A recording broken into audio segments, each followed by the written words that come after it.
26 de março, seja muito bem-vindo ao Plano Anual de Leitura da Bíblia com Lana e Rosana. Hoje nós vamos ler 1 Samuel, do capítulo 8 ao capítulo 10. Capítulo 8. O povo pede um rei. Quando Samuel ficou velho, pôs os seus filhos como juízes.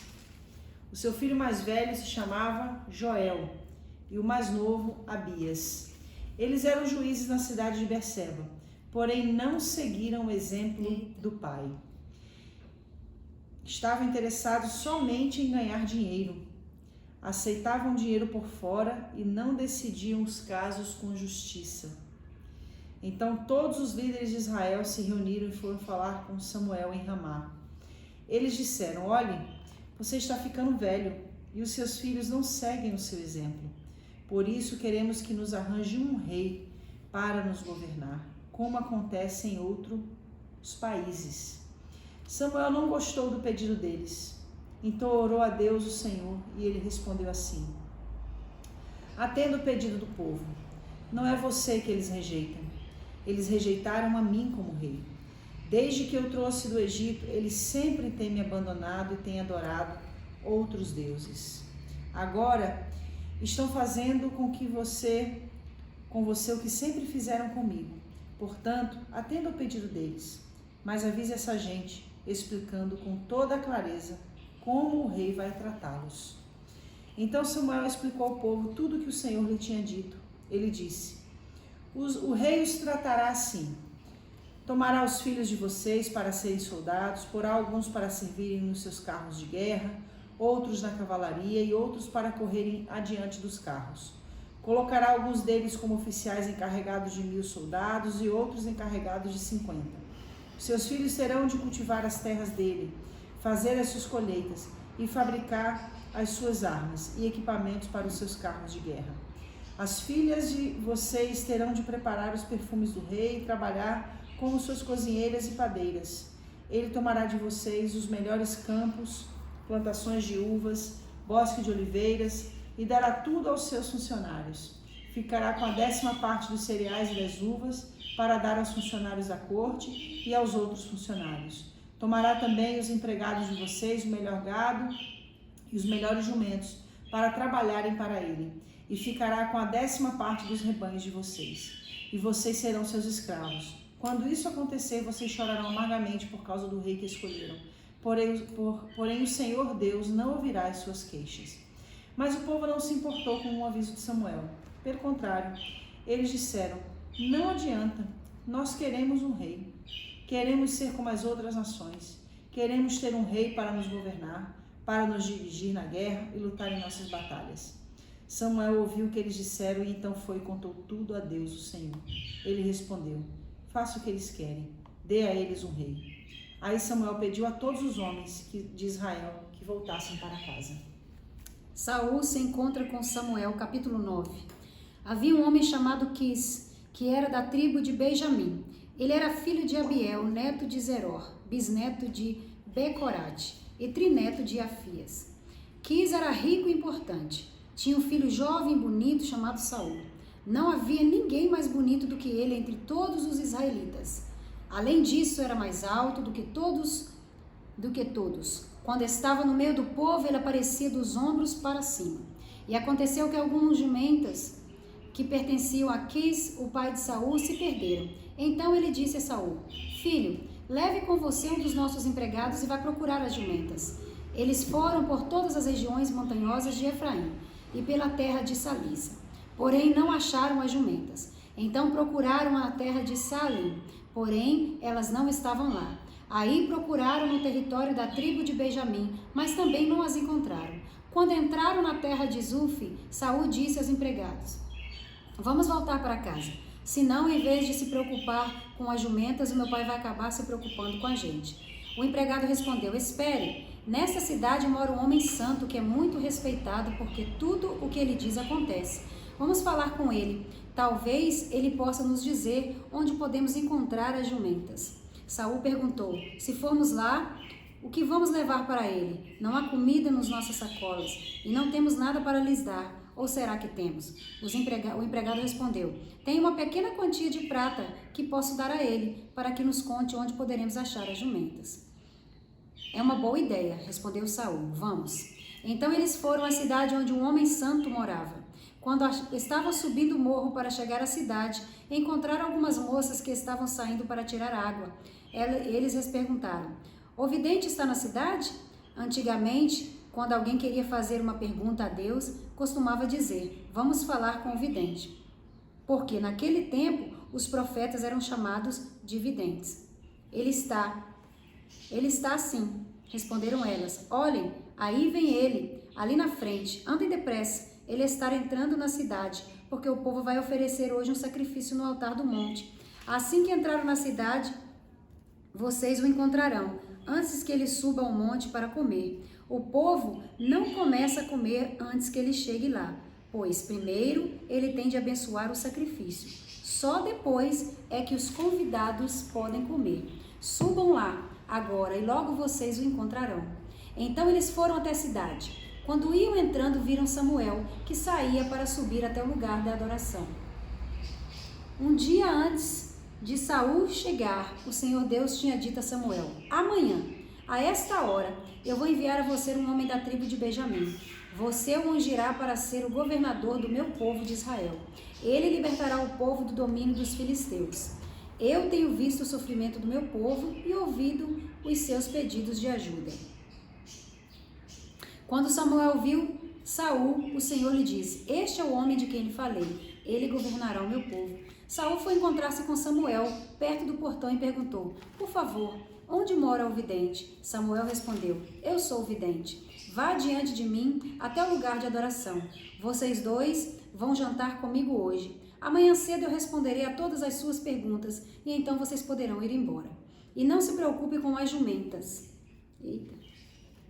que se perderam há 3 dias, pois elas já foram encontradas. Afinal, quem é que o povo de Israel está querendo?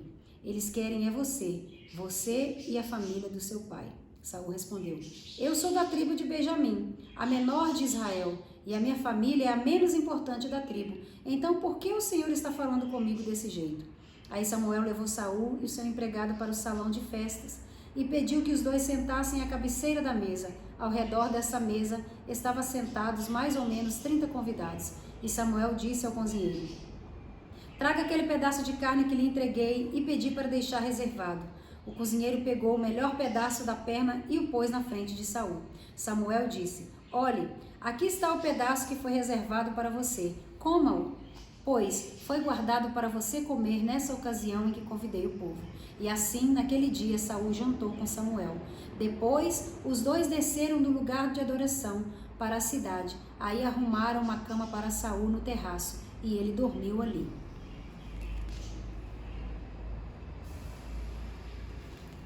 É verdade. Samuel unge Saul. De madrugada, Samuel foi ao terraço e chamou Saul dizendo: levante-se, que está na hora de ir. Eu vou acompanhar você um pouco. Saul levantou-se e saiu junto com Samuel para a rua. Quando chegaram à saída da cidade, Samuel disse a Saul: diga ao seu empregado que vá na frente e você espere aqui um instante. O empregado foi e Samuel disse a Saul: eu tenho um recado de Deus para você. Capítulo 10. Samuel tinha levado consigo um frasco de azeite. Ele derramou o azeite na cabeça de Saul, beijou-o e disse: o Senhor Deus está ungindo você como chefe do seu povo, o povo de Israel. Você o governará e o livrará de todos os seus inimigos. Esta é a prova de que Deus o escolheu para ser o chefe do seu povo. Hoje, quando você for embora, encontrará 2 homens perto do túmulo de Raquel, em Zelza, no território da tribo de Benjamim. Eles vão contar a você que já foram achadas as jumentas que estavam perdidas. Contarão também que agora o seu pai não está mais preocupado com elas, e sim com você, e que ele está dizendo: que posso fazer para encontrar meu filho? Você deve seguir até chegar à árvore sagrada que fica em Tabor. Ali você vai encontrar 3 homens que estarão indo a Betel, para lá oferecerem sacrifícios a Deus. Um deles estará carregando 3 cabritos, o outro 3 pães e o terceiro um odre de vinho.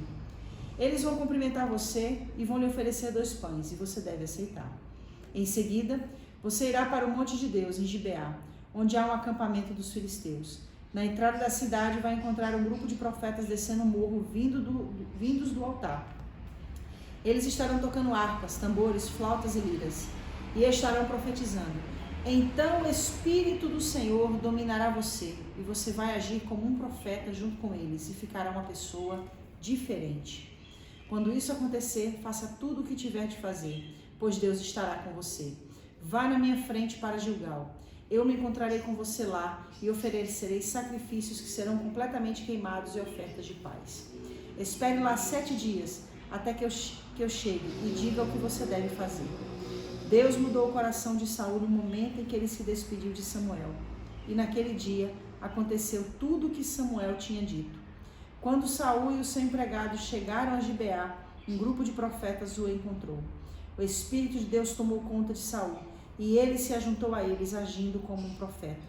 Algumas pessoas que o conheciam viram isso e perguntavam: o que aconteceu com o filho de Quis? Será que Saul virou profeta? Um homem que morava ali perguntou: e os outros? Será que os pais deles são profetas? Foi assim que surgiu o seguinte ditado: será que Saul também virou profeta? Quando Saul acabou de profetizar, foi para o altar no monte. O tio de Saul perguntou a ele e ao seu empregado: onde foi que vocês estiveram? Estávamos procurando as jumentas, respondeu Saul. E como não as encontramos, fomos falar com Samuel. E o que foi que ele disse? Perguntou o tio. Ele nos disse que os animais já haviam sido encontrados, respondeu Saul. Porém não contou ao tio o que Samuel tinha dito a respeito de ele se tornar rei. Saul se torna rei de Israel.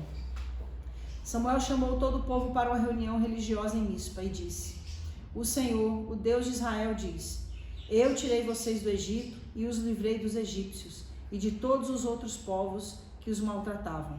Eu sou o Deus de vocês, o único que os livra de todos os seus problemas e dificuldades. Mas hoje vocês me rejeitaram e pediram que eu lhes desse um rei. Muito bem, então reúnam-se na minha presença, separados por tribos e por grupos de família. Samuel mandou que todas as tribos viessem para perto dele, e o sorteio indicou a tribo de Benjamim. Então Samuel mandou que as famílias da tribo de Benjamim avançassem, e a família de Matre foi indicada. Aí os homens da família de Matre avançaram, e Saul, filho de Quis, foi indicado. Eles o procuraram, porém não puderam achá-lo. Então perguntaram a Deus o Senhor: ainda há mais alguém? E ele está escondido no meio da bagagem, respondeu o Senhor. Então eles correram e trouxeram Saul. E ele era o mais alto de todos, aparecendo dos ombros para cima, do meio do povo. Samuel disse ao povo: aqui está o homem que o Senhor Deus escolheu. Não há ninguém igual a ele entre nós. E o povo gritou: viva o rei! Samuel explicou ao povo os direitos e deveres de um rei, e os escreveu num livro que foi colocado na presença de Deus, o Senhor. Aí mandou todos para casa. Saul também voltou para sua casa, em Gibeá. Alguns homens corajosos que no seu coração sentiram a orientação de Deus foram com Saul. Mas algumas pessoas de mau caráter disseram: como é que este homem vai poder nos salvar? E desprezaram Saul, e não lhes deram presentes. Concluímos a leitura de hoje. Quer falar alguma coisa específica? Não vou falar mais aqui na frente. É o fator de Saul ter sido usado por Deus e ter sido tomado pelo Espírito de Deus, né? Mas eu quero falar mais na frente, a não ser que você queira falar algo aqui no começo, eu continuo por aqui, uma observação. Quando a gente estava lendo, eu até voltei aqui para o livro de Juízes, que eu quero fazer uma associação, tá? Como se fosse um versículo apontando para um outro contra-versículo, porque a gente já falou disso, se eu não me engano, ontem, a respeito da promessa, o que a promessa de Deus significa. Muitas pessoas estão fiadas na promessa como se elas são e fossem incondicionais. É muito importante a gente entender que a promessa é Deus nos revelando qual é o futuro que Ele planejou para a nossa vida. Mas esse futuro está condicionado à nossa disposição de obedecer ao Senhor. Eu costumo dizer que o futuro está condicionado a um caminho, né? A um espaço da promessa até a realização da promessa. E o que vai acontecer aqui que vai determinar a realização dessa promessa. É o poder da escolha, ok? É por isso que a palavra fala em Juízes, no capítulo 13, no versículo 5, na parte C do versículo, quando o Senhor fala, quando o anjo do Senhor fala com a mãe de Sansão, antes dele nascer, claro. ele fala que ela vai ficar grávida, fala da separação. E aí no final do versículo ele diz assim, ele vai começar a livrar o povo de Israel do poder dos filisteus. Ou seja, ele vai começar, não significa que ele vai terminar. Essa palavra aqui, ela traz na realidade uma revelação de que Sansão ele não iria cumprir o propósito completo. Aqui em 1 Samuel, no capítulo 9, versículo 16, o Senhor diz assim, ele libertará o povo do domínio dos filisteus. Mas Saul também não libertou o povo do domínio dos filisteus. Entendeu? Entendi. Sobre Sansão, Deus já deixa claro, ele vai começar. Uhum. Ele não vai libertar o povo. Sobre Saul, o Senhor diz, ele vai libertar o povo do domínio dos filisteus. Só que a gente sabe que Saul, inclusive, é morto pelos filisteus. Ou seja, as escolhas dele, né? As escolhas. Até chegar é o caminho, é o poder da escolha. A mesma coisa, Deus dá a promessa. Exatamente. Mas cabe a nós a obediência para cumpri-la. Oh, Deus nos e ajude. é muito interessante a gente entender isso. Jesus. E o mais interessante, sabe o que é, pastora Rosane? É que tanto Sansão quanto Saul se suicidam. Eles são vítimas do chamado. Ele pede, nós vamos chegar lá na vítimas da unção. Porque quando Saul percebe que ele perdeu a batalha, ele se lança sobre a sua própria espada, porque não queria ser morto pelos filisteus, ou seja, ele também se suicida. Ou seja, é uma linhagem aí, como é que fala? É uma revelação que a Bíblia nos traz do quanto que o chamado de Deus ele precisa ser levado a sério para que a gente não seja vítima do chamado. Quantas pessoas que podem estar exercendo um chamado, mas caídos. Quantas pessoas que podem estar exercendo um chamado, bem, né? mas perdidos. Não termina bem. Não termina bem. A gente não pode ser vítima do chamado. Pelo contrário, porque embora nós sejamos o chamado continua sendo de Deus. Entendeu? E nós precisamos ter esse temor e esse tremor no exercício do chamado. Então a Bíblia fala em 1 Samuel capítulo 9, versículo 16. Ele libertará o povo do domínio dos filisteus. Deus queria que Saul libertasse o povo. Era esse o projeto de futuro que Deus tinha para Saul, que Saul não alcançou. Isso fica claro. Uma outra coisa, não sei se você já quer entrar naquilo que você gostaria de falar. Não, pode continuar. É que o povo pediu para Deus um rei, né? Presta atenção que isso aqui é muito interessante. E o Senhor falou para Samuel, olha, não é a você que eles estão rejeitando, é a mim. Tá aqui, ó, vou ler. 1 Samuel capítulo 8, versículo 7. E ele respondeu assim, porque Samuel disse que não gostou do pedido deles, né? Aí o Senhor respondeu assim, atenda ao pedido deles. Não é só você que eles rejeitaram.